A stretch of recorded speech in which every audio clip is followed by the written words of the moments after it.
नमस्कार दोस्तों, स्वागत है आपका मेरे YouTube चैनल पर। और मैं आपके लिए आज मुंशी प्रेमचंद जी की कहानी लेकर आई हूँ, जिसका नाम है घर जमाई। तो शुरू करें। घर जमाई। हरिधन जेठ की दोपहरी में ऊख में पानी देकर आया और बाहर बैठा रहा। घर में से धुआं उठता नज़र आता था। छन छन की आवाज़ भी आ रही थी। उसके दोनों साले उसके बाद आए और घर में चले गए। दोनों सालों के लड़के भी आए और उसी तरह अंदर दाखिल हो गए, पर हरिधन अंदर न जा सका। इधर 1 महीने से उसके साथ जो बर्ताव हो रहा था, और विशेषकर कल उसे जैसी फटकार सुननी पड़ी थी, वह उसके पाँव में बेड़ियाँ सी डाले हुए थी। कल उसकी सास ने ही तो कहा था, मेरा जी तुमसे भर गया, मैं तुम्हारी ज़िंदगी भर का ठेका लिए बैठी हूँ क्या। और सबसे बढ़कर अपनी स्त्री की निष्ठुरता ने उसके हृदय के टुकड़े टुकड़े कर दिए थे। वह बैठी यह फटकार सुनती रही, पर एक बार तो उसके मुंह से ना निकला, अम्मा तुम क्यों इनका अपमान कर रही हो। बस बैठी गट गट सुनती रही। शायद मेरी दुर्गति पर खुश हो रही थी। इस घर में वह कैसे जाए? क्या फिर वही गालियां खाने, वही फटकार सुनने के लिए? और आज इस घर में जीवन के 10 साल गुजर जाने के बाद यह हाल हो रहा है। मैं किसी से कम काम करता हूँ। दोनों साले मीठी नींद सो रहते हैं और मैं बैलों को सानी पानी देता हूँ, छांटी काटता हूँ। वहाँ सब लोग पल पल भर चिलम पीते हैं। मैं आंखें बंद किए अपने काम में लगा रहता हूँ। संध्या समय घर वाले गाने बजाने चले जाते हैं। मैं घड़ी रात तक गायें भैंसे धोता रहता हूँ। उसका यह पुरस्कार मिल रहा है कि कोई खाने को भी नहीं पूछता, उल्टे गालियाँ मिलती हैं। उसकी स्त्री घर में से डोल लेकर निकली और बोली, जरा इसे कुएं से खींच लो, एक बूंद पानी नहीं है। हरिधन ने डोल लिया और कुएं से पानी भर लाया। उसे जोर की भूख लगी हुई थी। समझा अब खाने को बुलाने आवेगी, मगर स्त्री डोल लेकर अंदर गई कि वहीं की हो गई। हरिधन थका मांधा क्षुधा से व्याकुल पड़ा पड़ा सो रहा। सहसा उसकी स्त्री गुमानी ने आकर उसे जगाया। हरिधन ने पड़े पड़े कहा, क्या है, क्या पड़ा भी न रहने दोगी या और पानी चाहिए? गुमानी कटु स्वर में बोली, गुराते क्यों हो, खाने को तो बुलाने आई हूँ। हरिधन ने देखा उसके दोनों साले और बड़े साले के दोनों लड़के भोजन किए चले आ रहे थे। उसकी देह में आग लग गई। मेरी अब ये नौबत पहुँच गई कि मैं इन लोगों के साथ बैठकर खा भी नहीं सकता। ये लोग मालिक हैं, मैं इनकी जूठी थाली चाटने वाला हूँ। मैं इनका कुत्ता हूँ जिसे खाने के बाद एक टुकड़ा रोटी डाल दी जाती है। यही घर है जहाँ आज से 10 साल पहले उसका कितना आदर सत्कार होता था। साले गुलाम बने रहते थे, सास मुँह जोलती रहती थी, स्त्री पूजा करती थी। तब उसके पास रुपए थे, जायदाद थी। अब वह दरिद्र है। उसकी सारी जायदाद को इन्हीं लोगों ने कूड़ा कर दिया और अब उसे रोटियों के भी लाले हैं। उसके जी में एक ज्वाला सी उठी कि इसी वक्त अंदर जाकर सास को और सालों को भिगो भिगो कर लगाए, पर वह जब्त करके रह गया। पड़े पड़े बोला, मुझे भूख नहीं है, आज न खाऊंगा। गुमानी ने कहा, ना खाओगे मेरी बला से। हाँ, नहीं तो खाओगे, तुम्हारे ही पेट में जाएगा, कुछ मेरे पेट में थोड़े ही चला जाएगा। हरिधन का क्रोध आंसू बन गया। यह मेरी स्त्री है जिसके लिए मैंने अपना सर्वस्व मिट्टी में मिला दिया। मुझे उल्लू बनाकर यह सब अब निकाल देना चाहते हैं। वह अब जाए कहाँ, क्या करे? इतने में उसकी सास आकर बोली, चलकर खा क्यों नहीं लेते जी, रूठते किस पर हो? यहाँ तुम्हारे नखरे सहने का किसी में भूता नहीं है। जो देते हो वह मत देना, और क्या करोगे? तुमसे बेटी भी आई है, कुछ तुम्हारी जिंदगी का ठेका नहीं लिखा हुआ है। हरिधन ने मर्माहत होकर कहा, हाँ अम्मा, मेरी भूल थी कि मैं यही समझ रहा था। अब मेरे पास क्या है कि तुम मेरी ज़िंदगी का ठेका लोगी? जब तक मेरे पास धन था तब सब कुछ आता था। अब दरिद्र हूँ, तुम क्यों बात पूछोगी? बूढ़ी सास भी मुंह फुलाकर भीतर चली गई। बच्चों के लिए बाप एक फालतू सी चीज़, एक विलास की वस्तु है, जैसे घोड़े के लिए चने और बाबुओं के लिए मोहन भोग। माँ रोटी दाल है। मोहन भोग उम्र भर ना मिले तो किसका नुकसान है, मगर एक दिन रोटी दाल के दर्शन ना हो तो फिर देखिए क्या हाल होता है। पिता के दर्शन कभी कभार शाम सवेरे हो जाते हैं। वह बच्चे को उछालता है, दुलारता है, कभी गोद में लेकर या उंगली पकड़कर सैर कराने ले जाता है, और बस यही उसके कर्तव्य की इति है। वह परदेश चला जाए, बच्चे को परवाह नहीं होती, लेकिन माँ तो बच्चे का सर्वस्व है। बालक एक मिनट के लिए भी उसका वियोग नहीं सह सकता। पिता कोई हो, उसे परवाह नहीं, केवल एक उछलने कूदने वाला आदमी होना चाहिए। लेकिन माता तो अपनी ही होनी चाहिए, 16 आने अपनी, वही रूप, वही रंग, वही प्यार, वही सब कुछ। अगर नहीं है तो बालक के जीवन का स्रोत मानो सूख जाता है। फिर वह शिव का नंदी है, जिस पर फूल या जड़ चढ़ाना लाजमी नहीं, अख्तियारी है। हरिधन की माता का आज 10 साल हुए देहांत हो गया था। उस वक्त उसका विवाह हो चुका था।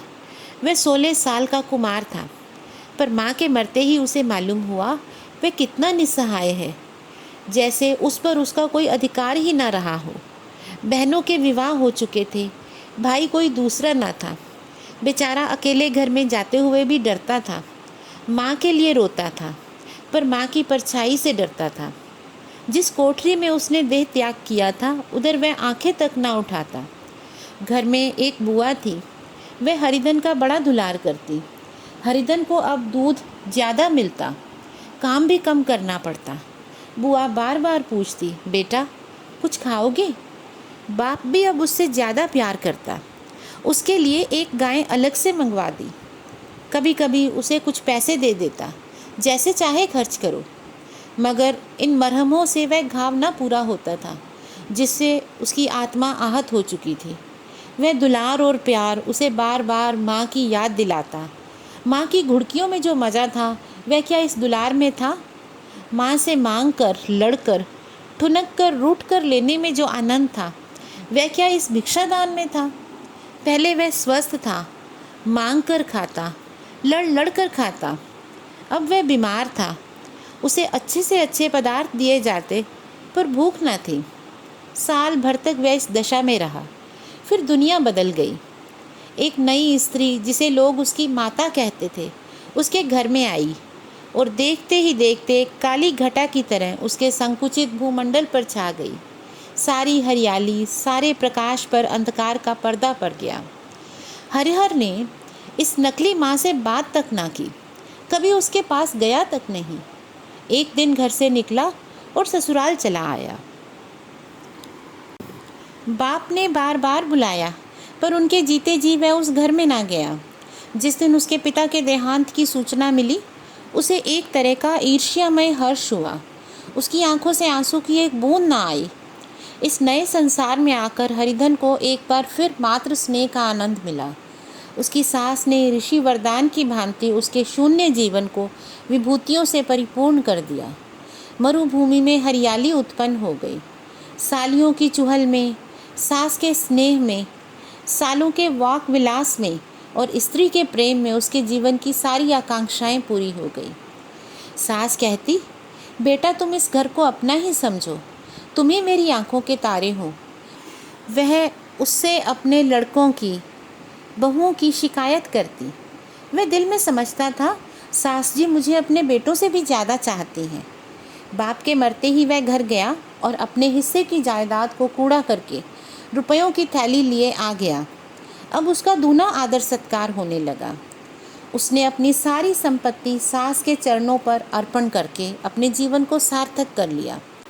अब तक तो उसे फिर भी कभी कभी घर की याद आ जाती थी, लेकिन अब भूलकर भी उसकी याद ना आती, मानो वह उसके जीवन का कोई भीषण कांड था, जिसे भूल जाना ही उसके लिए अच्छा था। वह सबसे पहले उठता, सबसे ज़्यादा काम करता। उसका मनोयोग, उसका परिश्रम देखकर गांव के लोग दांतों तले उंगली दबाते थे। उसके ससुर का भाग बखानते, जिसे ऐसा दामाद मिल गया। लेकिन ज्यों-ज्यों दिन गुजरते गए, उसका मान सम्मान घटता गया। पहले देवता, फिर घर का आदमी और अंत में घर का दास हो गया। रोटियों में भी बाधा पड़ गई, अपमान होने लगा। अगर घर के लोग भूखों मरते और साथ में उसे भी मरना पड़ता, तो उसे जरा भी शिकायत ना होती।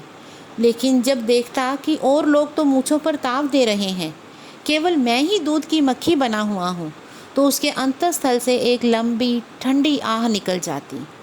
अभी उसकी उम्र 25 ही साल की तो है। इतनी उम्र इस घर में कैसे गुजरेगी? और तो और उसकी स्त्री ने भी आंखें फेर ली। यह उस विपत्ति का सबसे क्रूर दृश्य था। हरिधन तो उधर भूखा प्यासा चिंता दाह में जल रहा था, उधर घर में सास जी और दोनों सालों में बातें हो रही थी। गुमानी भी हाँ में हाँ मिलाती जाती थी। बड़े साले ने कहा, हम लोगों की बराबरी करते हैं, यह नहीं समझते कि किसी ने उनकी ज़िंदगी भर का बीड़ा थोड़े ही लिया है। 10 साल हो गए, इतने दिनों में क्या 2-3 हज़ार न हड़प गए होंगे। छोटे साले ने बोला, मजूर हो तो आदमी घुड़के भी डांटे भी, अब इनसे कोई क्या कहे। ना जाने इनसे कभी पिंड छूटेगा भी या नहीं। अपने दिल में समझते होंगे मैंने 2000 रुपये दिए हैं, ये नहीं समझते कि उनके 2000 कब के उड़ गए। 1.25 सेर तो 1 जून को चाहिए। सास ने भारी गंभीर भाव में कहा, बहुत भारी खुराक है। गुमानी माता के सिर से जूं निकाल रही थी। सुलगते हुए हृदय से बोली, निकम्मे आदमी को खाने के सिवा और काम ही क्या रहता है। बड़े साले ने कहा, खाने की कोई बात नहीं है, जिसकी जितनी भूख हो उतना खाए, लेकिन कुछ पैदा भी तो करना चाहिए। यह नहीं समझते पहनोई में किसी के दिन कटे हैं।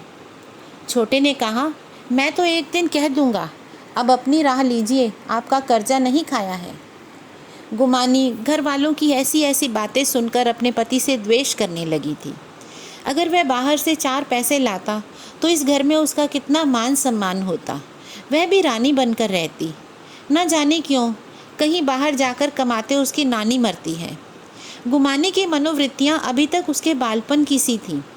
उसका अपना कोई घर न था, इसी घर का हित अहित उसके लिए प्रधान था। वह भी उन्हीं शब्दों में विचार करती, इस समस्या को उन्हीं की आंखों से देखती जैसे उसके घर वाले देखते थे। सच तो है, 2000 रुपये में क्या किसी को मोल ले लेंगे। 10 साल में 2000 होते ही क्या हैं। 200 ही तो साल भर के हुए। क्या 2 आदमी साल भर में 200 भी ना खाएंगे। फिर कपड़े लत्ते दूध घी सभी कुछ तो है। 10 साल हो गए, एक पीतल का छल्ला नहीं बना। घर से निकलते तो जैसे इनके प्राण निकलते हैं। जानते हैं जैसे पहले पूजा होती थी वैसे ही जन्म भर होती रहेगी। यह नहीं समझते कि पहले और बात थी, अब और बात है। बहू तो पहले ससुराल जाती है तो उसका कितना महात्म होता है। उसके डोली से उतरते ही बाजे बजते हैं। गांव मोहल्ले की औरतें उसका मुंह देखने आती हैं और रुपए देती हैं। महीनों उसे घर भर में अच्छा खाने को मिलता है, अच्छा पहनने को मिलता है, कोई काम नहीं लिया जाता। लेकिन 6 महीनों के बाद कोई उसकी बात भी नहीं पूछता। वह घर भर की लौंडी हो जाती है। उनके घर में मेरी भी तो वही गति होती, फिर काहे को रोना। जो ये कहो कि मैं तो काम करता हूँ तो तुम्हारी भूल है। मजूर की और बात है, उसे आदमी डांटता भी है, मारता भी है। जब चाहता है रखता है, जब चाहता है निकाल देता है, कसकर काम लेता है। यह नहीं कि जब जी में आया कुछ काम किया, जब जी में आया पढ़कर सो रहे। हरिधन अभी पड़ा पड़ा अंदर ही अंदर सुलग रहा था कि दोनों साले बाहर आए और बड़े साहब बोले, भैया उठो, तीसरा पहर ढल गया, कब तक सोते रहोगे, सारा खेत पड़ा हुआ है। हरिधन चट उठ बैठा और तीव्र स्वर में बोला, क्या तुम लोगों ने मुझे उल्लू समझ लिया है। दोनों साले हक्का बक्का हो गए। जिस आदमी ने कभी जुबान नहीं खोली, हमेशा गुलामों की तरह हाथ बांधे हाजिर रहा, वह आज एकाएक इतना आत्माभिमानी हो जाए, यह उनको चौंका देने के लिए काफ़ी था। कुछ जवाब न सूझा। हरिधन ने देखा इन दोनों के कदम उखड़ रहे हैं तो एक धक्का और देने की प्रबल इच्छा को ना रोक सका। उसी ढंग से बोला, मेरी भी आंखें हैं, अंधा नहीं हूँ न बहरा ही हूँ। छाती फाड़ कर काम करूँ और उस पर भी कुत्ता समझा जाऊँ, ऐसे गधे कहीं और होंगे। अब बड़े साले भी गर्म पड़े, तुम्हें किसी ने यहाँ बांध तो नहीं रखा है। अब हरिधन लाजवाब हुआ, कोई बात न सूझी। बड़े ने फिर उसी ढंग से कहा, अगर तुम यह चाहो कि जन्म भर पाहुने बने रहो और तुम्हारा वैसा ही आदर सत्कार होता रहे तो यह हमारे वश की बात नहीं है। हरिधन ने आंखें निकाल कर कहा, क्या मैं तुम लोगों से कम काम करता हूँ। बड़े ने कहा, यह कौन कहता है। हरिधन ने फिर कहा, तो तुम्हारे घर की नीति है कि जो सबसे ज़्यादा काम करे वही भूखों मारा जाए। बड़े ने कहा, तुम खुद खाने नहीं गए, क्या कोई तुम्हारे मुंह में कौर डाल देता। हरिधन ने ओंठ चबाकर कहा, मैं खुद खाने नहीं गया कहते तुम्हें लाज नहीं आती। इस पर बड़े साले ने कहा, नहीं, आई थी बहन तुम्हें बुलाने? छोटे ने भी कहा, अम्मा भी तो आई थी, तुमने कह दिया भूख नहीं है तो क्या करती। सास भीतर से लपकी चली आ रही थी। यह बात सुनकर बोली, कितना कहकर हार गई, कोई उठे ना तो मैं क्या करूं। हरिधन ने विष, खून और आग से भरे स्वर में कहा, मैं तुम्हारे लड़कों का जूठा खाने के लिए हूँ? मैं कुत्ता हूँ कि तुम लोग खाकर मेरे सामने रूखी रोटी का टुकड़ा फेंक दो। बुढ़िया ने ऐंठ कर कहा, तो क्या तुम लड़कों की बराबरी करोगे? हरिधन परास्त हो गया। बुढ़िया ने एक ही वाक प्रहार में उसका काम तमाम कर दिया। उसकी तनी हुई भवें ढीली पड़ गई, आंखों की आग बुझ गई, फड़कते हुए नथुने शांत हो गए। किसी आहत मनुष्य की भांति वह ज़मीन पर गिर पड़ा। क्या तुम मेरे लड़कों की बराबरी करोगे? यह वाक्य एक लंबे भाले की तरह उसके हृदय में चुभता चला जाता था। ना हृदय का अंत था, ना उस भाले का। सारे घर ने खाया, पर हरिधन ना उठा। सास ने मनाया, सालियों ने मनाया, ससुर ने मनाया, दोनों साले मनाकर थक गए। हरिधन ना उठा। वहीं द्वार पर एक टाट पर पड़ा हुआ था। उसे उठाकर सबसे अलग कुएं पर ले गया और जगत पर बिछाकर पड़ा रहा। रात भीग चुकी थी। अनंत प्रकाश में उज्जवल तारे बालकों की भांति क्रीड़ा कर रहे थे। कोई नाचता था, कोई उछलता था, कोई हंसता था, कोई आंखें भींचकर फिर खोल देता, कोई साहसी बालक सपाट भरकर एक पल में उस विस्तृत क्षेत्र को पार कर लेता था और न जाने कहाँ छिप जाता था। हरिधन को अपना बचपन याद आया, जब वह भी इसी क्रीड़ा में मगन रहता था। उसकी बाल स्मृतियाँ उन्हीं चमकीले तारों की भांति प्रज्वलित हो गईं। वह अपना छोटा सा घर, वह आम के बाग जहाँ वह कैरियाँ चुना करता था, वह मैदान जहाँ वह कबड्डी खेला करता था, सब उसे याद आने लगे। फिर अपनी स्नेहमयी माता की सदैव मूर्ति उसके सामने खड़ी हो गई। उन आँखों में कितनी करुणा थी, कितनी दया थी। उसे ऐसा जान पड़ा मानो माता ने आँखों में आंसू भरे हों और उसे छाती से लगाने के लिए हाथ फैलाए उसकी ओर चली आ रही है। वह उस मधुर भावना में अपने को भूल गया। ऐसा जान पड़ा मानो माता ने उसे छाती से लगा लिया है और उसके सिर पर हाथ फेर रही है। वह रोने लगा, फूट फूट कर रोने लगा। उसी आत्म सम्मोहित दशा में उसके मुंह से ये शब्द निकले, अम्मा तुमने मुझे इतना भुला दिया। देखो तुम्हारे प्यारे लाल की क्या दशा हो रही है। कोई उसे पानी को नहीं पूछता। क्या जहाँ तुम हो वहाँ मेरे लिए जगह नहीं है? सहसा गुमानी ने आकर पुकारा, क्या सो गए तुम? नौज, किसी को ऐसी राक्षसी नींद ना आए। चलकर खाना क्यों नहीं खा लेते? कब तक कोई तुम्हारे लिए बैठा रहे? हरिधन उस कल्पना जग से क्रूर प्रत्यक्ष में आ गया। वही कुएं की जगत थी, वही फटा हुआ टाट, और गुमानी सामने खड़ी कह रही थी, कब तक कोई तुम्हारे लिए बैठा रहे? हरिधन उठ बैठा और मानो तलवार म्यान से निकाल कर बोला, भला तुम्हें मेरी सुध तो आई? मैंने तो कह दिया था मुझे भूख नहीं है। गुमानी बोली, तो कै दिन न खाओगे? इस पर हरिधन ने कहा, अब इस घर का पानी भी न पीऊँगा। तुझे मेरे साथ चलना है या नहीं? दृढ़ संकल्प से भरे हुए इन शब्दों को सुनकर गुमानी सहम उठी। बोली, कहाँ जा रहे हो? हरिधन ने मानो नशे में कहा, तुझे इससे क्या मतलब? मेरे साथ चलेगी या नहीं? फिर पीछे से ना कहना मुझसे कहा नहीं। गुमानी आपत्ति के भाव से बोली, तुम बताते क्यों नहीं कहाँ जा रहे हो? इस पर उसने फिर से कहा, तू मेरे साथ चलेगी या नहीं? गुमानी ने कहा, जब तक तुम बता न दोगे मैं नहीं जाऊंगी। हरिधन ने कहा, तो मालूम हो गया तू नहीं जाना चाहती। मुझे इतना ही पूछना था। नहीं, अब तो मैं आधी दूर निकल गया होता। यह कहकर वह उठा और अपने घर की ओर चला। गुमानी पुकारती रही, सुन लो, सुन तो लो, पर फिर उसने पीछे मुड़कर ना देखा। 30 मील की मंजिल हरिधन ने 5 घंटों में तय की। जब वह अपने गांव की अमराइयों के सामने पहुंचा, तो उसकी मातृ भावना उषा की सुनहरी गोद में खेल रही थी।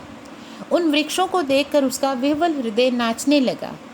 मंदिर का वह सुनहरा कलश देखकर वह इस तरह दौड़ा मानो एक छलांग में उसके ऊपर जा पहुंचेगा। वह वेग में दौड़ा जा रहा था, मानो उसकी माता गोद फैलाए उसे बुला रही हो। जब वह अपने आमों के बाग में पहुंचा, जहाँ डालियों पर बैठकर वह हाथी की सवारी का आनंद पाता था, जहाँ की कच्ची बेरों और लिसोड़ों में एक स्वर्गीय आनंद था।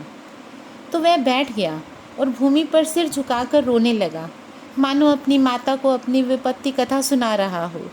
वहाँ की वायु में, वहाँ के प्रकाश में मानो उसकी विराट रूपिणी माता व्याप्त हो रही थी। वहाँ की अंगुल अंगुल भूमि माता के पद चिन्हों से पवित्र थी। माता के स्नेह में डूबे हुए शब्द अभी तक मानो आकाश में गूंज रहे थे। इस वायु, इस आकाश में ना जाने कौन सी संजीवनी थी, जिसने उसके शोकार्त हृदय को बालोत्साह से भर दिया। वह एक पेड़ पर चढ़ गया, वहाँ से आम तोड़ तोड़ कर खाने लगा। सास के वह कठोर शब्द, स्त्री का वह निष्ठुर आघात, वह सारा अपमान भूल गया। उसके पांव फूल गए थे, तलवों में जलन हो रही थी, पर इस आनंद में उसे किसी बात का ध्यान न था। सहसा रखवाले ने पुकारा, वहाँ ऊपर कौन चढ़ा हुआ है रे? उतर अभी, नहीं तो ऐसा खींच कर मारूंगा कि वहीं ठंडे हो जाओगे। उसने कई गालियाँ भी दी। इस फटकार और इन गालियों में इस समय हरिधन को अलौकिक आनंद मिल रहा था। वह डालियों में छिप गया, कई आम काट काट कर नीचे गिराए और जोर से ठट्ठा मारकर हंसा। ऐसी उल्लास से भरी हुई हंसी उसने बहुत दिन से ना हंसी थी। रखवाले को वह हंसी परिचित सी मालूम हुई, मगर हरिधन यहाँ कहाँ? वह तो ससुराल की रोटियाँ तोड़ रहा है। कैसा हंसोड़ा था, कैसा चिबिला, न जाने बेचारे का क्या हाल हुआ होगा। पेड़ की डाल से तालाब में कूद पड़ता था। अब गांव में ऐसा कौन है? फिर रखवाले ने डांट कर कहा, वहाँ बैठे बैठे हंसोगे तो आकर सारी हंसी निकाल दूंगा, नहीं तो सीधे से नीचे उतर आओ। वह गालियाँ देने जा ही रहा था कि एक गुठली आकर उसके सिर पर लगी। सिर सहलाता हुआ बोला, यह कौन शैतान है? नहीं मानता? ठहर तो, मैं आकर तेरी खबर लेता हूँ। उसने अपनी लकड़ी नीचे रख दी और बंदरों की तरह चटपट ऊपर चढ़ गया। देखा तो हरिधन बैठा मुस्कुरा रहा था। चकित होकर बोला, अरे हरिधन, तुम यहाँ कब आए? इस पेड़ पर कब से बैठे हो? दोनों बचपन के सखा वहीं गले मिले। फिर उसने पूछा, यहाँ कब आए? चलो घर चलो भले आदमी, क्या वहाँ आम भी मैसर ना होते थे? हरिधन ने मुस्कुरा कर कहा, मंगरू, इन आमों में जो स्वाद है वह कहीं और के आमों में नहीं है। गांव का क्या रंग ढंग है। मंगरू ने कहा, सब चैन चान है भैया, तुमने तो जैसे नाता ही तोड़ दिया। इस तरह कोई अपना गांव घर छोड़ देता है? जब से तुम्हारे दादा मरे सारी गिरस्ती चौपट हो गई। 2 छोटे छोटे लड़के हैं, उनके लिए क्या होता है? हरिधन बोला, मुझे अब उस गिरस्ती से क्या वास्ता है भाई, मैं तो अपना ले दे चुका। मजूरी तो मिलेगी ना? तुम्हारी गैया मैं ही चरा दिया करूँगा, मुझे खाने को दे देना। मंगरू ने अविश्वास के भाव से कहा, अरे भैया कैसी बातें करते हो, तुम्हारे लिए जान तक हाजिर है। क्या ससुराल में अब ना रहोगे? कोई चिंता नहीं, पहले तो तुम्हारा घर ही है, उसे संभालो। छोटे छोटे बच्चे हैं, उनको पालो। तुम नई अम्मा से नाहक डरते थे, बड़ी सीधी है बेचारी, बस अपनी माँ ही समझो, तुम्हें पाकर तो निहाल हो जाएगी। अच्छा घरवाली को भी तो लाओगे? हरिधन बोला, अब उसका मुंह ना देखूंगा, मेरे लिए वह मर गई। मंगरू ने कहा, तो दूसरी सगाई हो जाएगी, अब की ऐसी मेहरिया लाकर दूंगा कि उसके पैर धो धोकर पियोगे। लेकिन कहीं पहले वाली भी आ गई तो? हरिधन ने कहा, वह ना आएगी। हरिधन अपने घर पहुंचा तो दोनों भाई भैया आए कहकर भीतर दौड़े और माँ को खबर दी। उस घर में कदम रखते ही हरिधन को ऐसी शांत महिमा का अनुभव हुआ मानो वह अपनी माँ की गोद में बैठा हुआ था। इतने दिनों ठोकरें खाने से उसका हृदय कोमल हो गया था।